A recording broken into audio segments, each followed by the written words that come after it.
마르크스의 자본론. 현대사회에서 생산은 분업에 의해 이루어지고 생산물은 거의 모두가 상품이라는 형태를 취한다.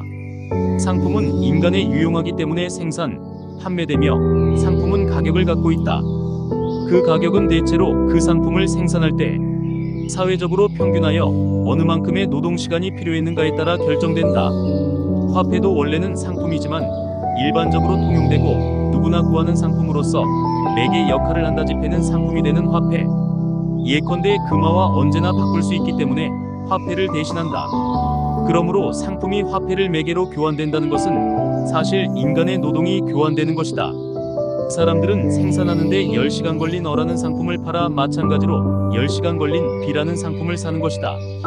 그런데 자본주의가 낳은 노동자라는 인간은 살기 위해서는 자기의 몸은 정신적, 육체적 능력은 노동력 이외에는 아무것도 소유하지 못했으므로 이 유일한 소유물 노동력을 팔아서 임금을 얻고 그것으로 자기와 자기 가족의 생활을 유지해야 한다.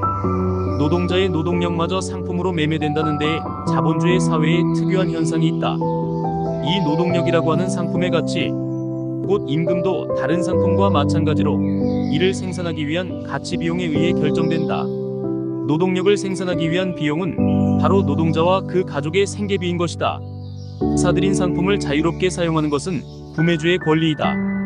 따라서 노동력을 산 주인 자본가은 임금이 회수될 수 있을 만큼 노동자를 부리는 동시에 반드시 그 이상으로 노동자를 노동시킨다. 임금을 회수하기 위한 노동이 필요노동이며 이를 초과한 노동은 잉여노동이다. 잉여노동은 자본가가 대가를 지불하지 않고 자기 몫으로 만드는 것이다. 마르크스는 이를 착취라고 말했다. 잉여노동이 생산하는 생산물의 가치가 잉여가치이다. 자본가가 노동력을 사는 목표는 사실은 여기에 있는 것이다. 잉여가치가 없으면 자본가는 살아갈 수조차 없다. 따라서 잉여가치의 생산은 불가결의 것이다. 자본주의는 사실은 자본가에 의한 노동자의 착취 대가를 지불하지 않는 노동의 착취라는 인간관계를 말하는 것이다. 자본가는 이 관계를 확대하기 위해 잉여가치를 전부 소비하지 않고 일부분을 축적하여 생산의 확대에 돌린다. 자본의 축적이 진척되면 기계 등이 사용되어 생산력이 증대한다.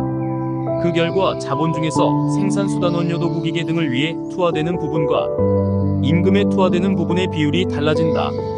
곧 전자의 후자에 대한 비율이 증가한다.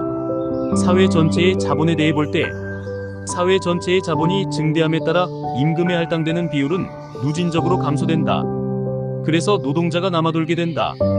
게다가 대기업 때문에 중소기업자가 몰락하여 노동자가 되고 실업자는 증가한다. 그러므로 한쪽의 극자본가 계급에서의 부의 축적은 다른 쪽의 극노동자 계급에서의 빈곤, 노동부 예속 불합무 지도덕적 타락의 축적인 것이다. 물품을 생산하는 노동자의 노동 자체가 노동자 자신을 점점 더 불행하게 만들고 더욱더 비인간화하며 거꾸로 착취하는 자본가를 더욱더 강력하게 만든다. 자본이 지배하는 한 이 모순은 계속되고 확대된다는 것이 마르크스의 주장이다.